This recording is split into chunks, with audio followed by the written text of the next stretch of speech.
Hello and welcome to Straight Talk. I'm Yusuf Aram. It's no secret that relations between Washington and Ankara had been strained under the Biden administration. While there were also periods of very public disagreements during his predecessor's term, President Recep Tayyip Erdogan and Donald Trump often found common ground on key issues. Now with Trump back in the White House, all eyes are on how he'll address a long-standing source of tension in US-Türkiye relations.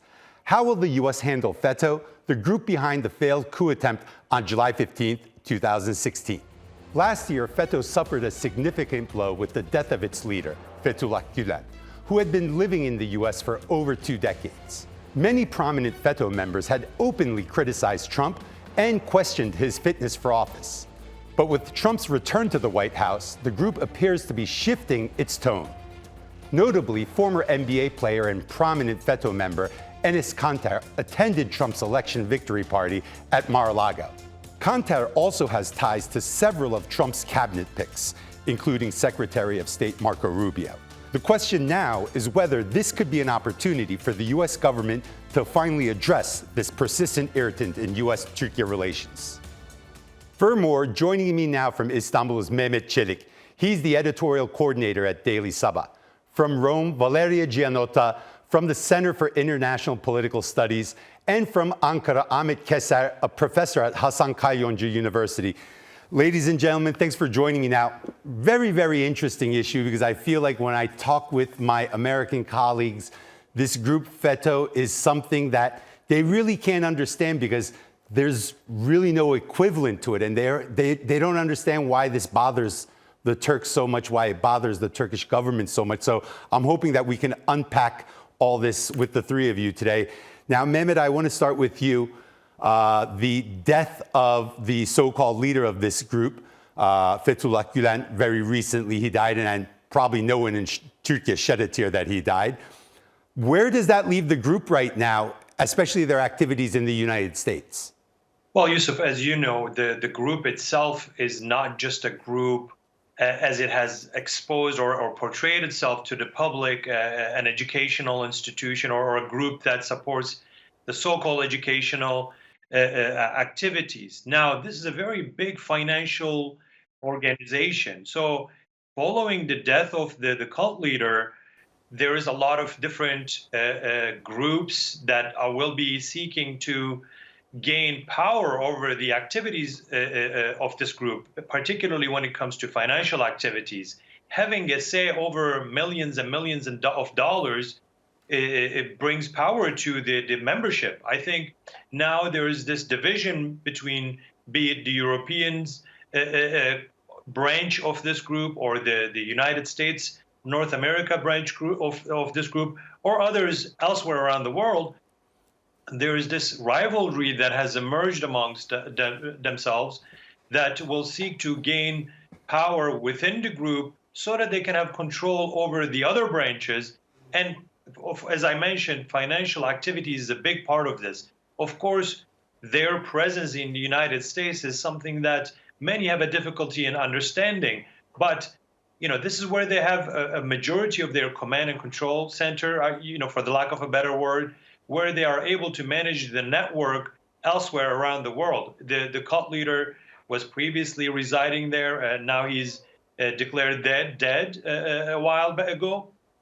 But still there is that rivalry and there is a competition amongst the group members to see who will be leading the group and all this activities that they carry out, be it political influence or financial activities they have around the world through their so-called charter schools. Mm-hmm.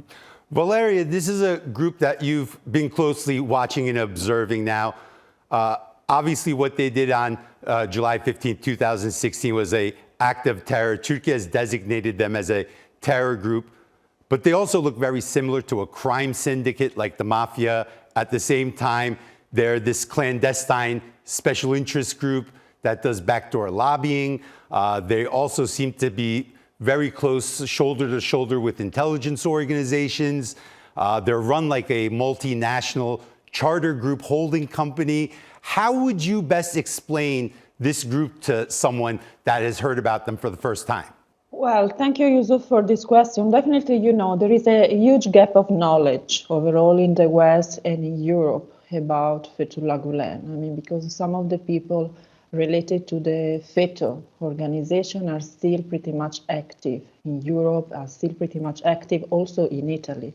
And they just make a campaign of themselves, still introducing themselves as a Ismet movement, as like a sort of philanthropic movement at the service of culture, interfaith, interreligious community, and so on and so forth. So there is this sort of fatigue still in explaining to some European leaders, but also within the European and the Western community, who really is Fetullah Gulen and what is the FETO organization.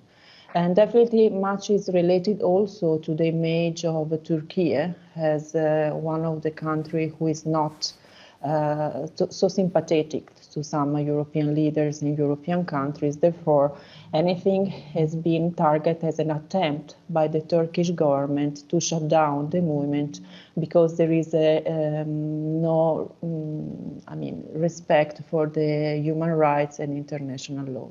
But definitely, if we dig a bit more and if we know the reality of FETO, there is no problem in assessing it as a crime organization, as a also terroristic organization, starting from what happened as 15 of July 2016, but also looking at what happened even before in Turkey and abroad by sabotaging some political files and so on and so forth.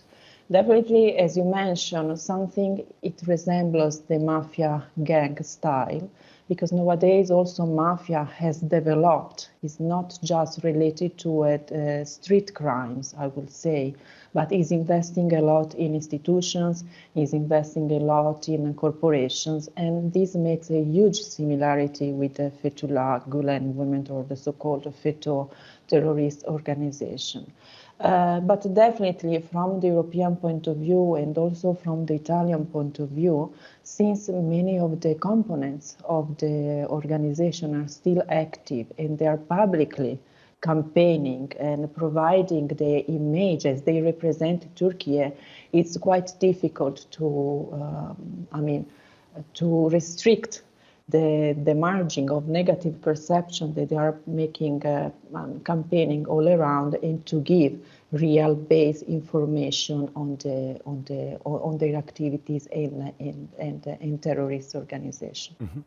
Ahmet, Fetullah Gulen was a so-called cleric, about a second or third grade education, went to the United States, created a charter school empire, I believe 140, 150 charter schools right now. How did that happen? Was that by some type of design? Because I don't think any of you three can just bring some money to the US, open up 140 charter schools, and everyone's going to let that fly under the radar, especially when you have no type of expertise in education, and then you have all these H-1B visas that help bring in the FETO members to the United States, basically just creating that cult group over there. So how did this happen? Did someone turn a blind eye? Yusuf, I think that is a good question to understand the organization well, because when we look at this organization, that is not a kind of anarchic organization which spontaneously emerge and then disappears after the anomaly is over. So this is a long-standing, highly associational organization which has strong international agencies, intergovernmental connections, network, and even within time they develop a good ability in leaking to the governmental agencies in a global scale. For example, in almost all the third world countries, even in the United States, even in Turkey, for example, they easily leak to the intel agencies, law enforcement bodies, justice system, even political life. So they can be active in all aspects of the life, including social, cultural, education, justice system, law enforcement bodies, every kind of aspects within the life. So they, but in time, they started to act like state in a state. So this is a huge financial resource capability created by this for this organization. Also, in time, they could gain support from other governments and other religious systems also within the frame of interfaith dialogue system. They are also a part of this system, as you know. So because they can construct good connections with the people in power in the governments, they gain support from those politicians as well. They could construct a huge network at the global level, including the charter schools in the United States as well. So within their innocent presence, or at the first glance, their view as an innocent NGO or public organization or a religious Jamaat, there is a highly organized terror organization with high financial resources. And they can even have high impacts on the governmental policies, public policies. And if they dislike any kind of public policy, they can act like interest groups from time to time.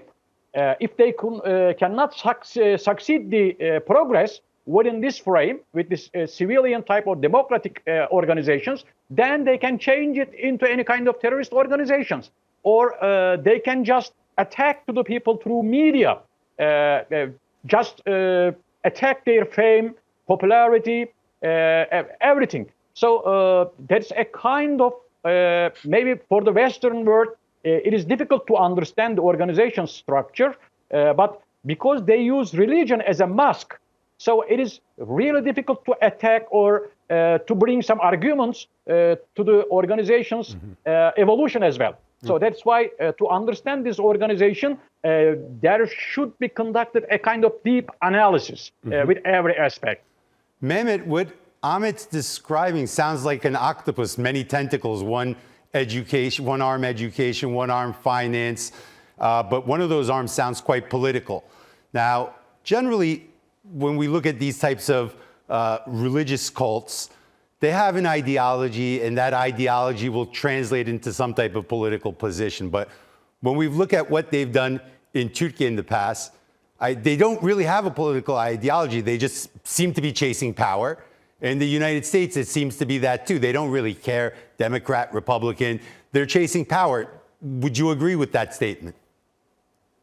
Well, definitely. In fact, if we look at their history rolling back from July 15 coup attempt, specifically in Turkey, let's say, all the way to the times that they were founded or they started to emerge as a large group, we can see that they have always cozied up to whoever is in power, regardless of how they portray themselves, and that being being a religious group or religious network. But of course, because they have infiltrated and they have acted at various different sectors, institutions, levels, different levels of government, they were able to cozy up to the governments, regardless of their political stance on religion per se, let's say. They were able to strengthen themselves within bureaucracy, within private sector. Now, when we look at the group, now, if it is a religious group that is portraying itself, it should stand as a political stance. It should stand against some of the political parties that would have, let's say, oppressed some religious activities. But we see that if we, in Turkey, for example, they didn't have a problem with that positioning because they were not only a religious group that portrayed themselves as a religious group, but they were very strong in media, for example. They were very strong in educational activities. They were very strong in private sector, in banking, for example. They were very strong in judiciary. They were able to infiltrate into different mechanisms, different machinery levels at the government or private sectors, because they were able to exploit different feelings of the public to maintain this power as a status quo for themselves. They had to cozy up to any power. that was in government, be it in Turkey or, for example, in the United States right now. They had very strong relationship with Obama and Hillary Clinton, for example, and following Trump's election, they started to change their position regarding Trump. Following Trump, when Biden came over, they did the same thing. And they were vouchering, of course, they were supporting Kamala Harris during the campaign. But now that Trump has actually, has won the election, now they're again shifting their position with regards to the politics in the United States. So this is, I think, fundamentally against their that religious interfaith group, or how they portray themselves as a, for the lack of a better word, as a movement. This word movement is how they portray themselves to avoid their shadowy network culture. During the Clinton administration, they were very, very close from what it seems. We've even seen Bill Clinton mention the group by name on a couple of occasions. Obama era, they were very, very close. And it seemed they bet on the diplomats for quite a while, Democrats for quite a while. But when Trump came, they seemed to be kind of caught off guard on how to get that shift to the Republican Party. And when he lost, we saw many of these members change their tune, slamming Trump. There was a lot of tweets. I think we can bring a couple of these up. But Valeria, how do you see this group shifting from supporting Trump to slamming Trump during the Biden administration, now trying to pull a U-turn back to supporting Trump? Well, anything is related to opportunism. I would say political opportunism, in order to create the ground for supporting their own agenda. And definitely there was a click with the Democrat government and Democrat administration. We shouldn't neglect that Fetullah Gulen left Turkey and went to US in 1999 when Bill Clinton was the president, and he received a sort of support. Also, the American intelligence, it's not a mystery, it's not a secret that supported Fetullah Gulen and is staying in Pennsylvania. Definitely along the Democrats' administration, there was a click, because they pivot a lot on this issue of human rights and a liberal approach, and therefore it was easy for them actually to criticize also Turkey and Turkish President Recep Tayyip Erdogan in order to, for the sake of their own interest, basically. And then we can see the same now with Trump. Without forgetting that in the transition time, definitely they've been very vocal against Trump, and also against some European states where the center rights and the far rights group arose as dominant parties, because they call again about the fascism is back. So they were afraid that their interests, they would be undermined by the political interpretation of this government. Mm-hmm. What do we have to expect now? That according to their approach and their political opportunism, and also the way they are able to hide themselves, they are ready to come close actually to the Trump administration for the sake of their own interest. The big question mark is whether they will manage or no, because we know that according to leader diplomacy between Donald Trump and President Erdogan, there is a pretty much positive and cordial and friendly relations. So, we need just to see what they will be able to achieve, and if they will be able to achieve. That definitely is true, and that direct communication, obviously, very, very important when you have these types of clandestine special interest groups trying to work behind the scenes. Now, Ahmed, I want to focus specifically on one prominent member of the FETO cult, specifically Enes Kanter, a retired subpar basketball player, but he seems to be a little more celebrity than the other members of FETO, who are more into the business and more into just everyday life. But Kanter seems to be the group's so-called spokesman, trying to jump from popular issue to popular issue. Whether it's the Uyghurs, he'll be the biggest supporter of Uyghurs. Whether it's war in Ukraine, he'll be the biggest supporter on war in Ukraine. Whether it's Israel or Gaza, he'll be the biggest supporter on that. So basically jumping from popular issue to popular issue. What is his role inside of this group? He seems to be the mole that tries to court these Trump cabinet picks. Yusuf, as we mentioned earlier, this group has members in all aspects of the life, including the sports, arts, every kind of popular area as well. And in United States, of course, the NBA structure, basketball, and sportive activities are so significant and attract more popularity and attention from the public.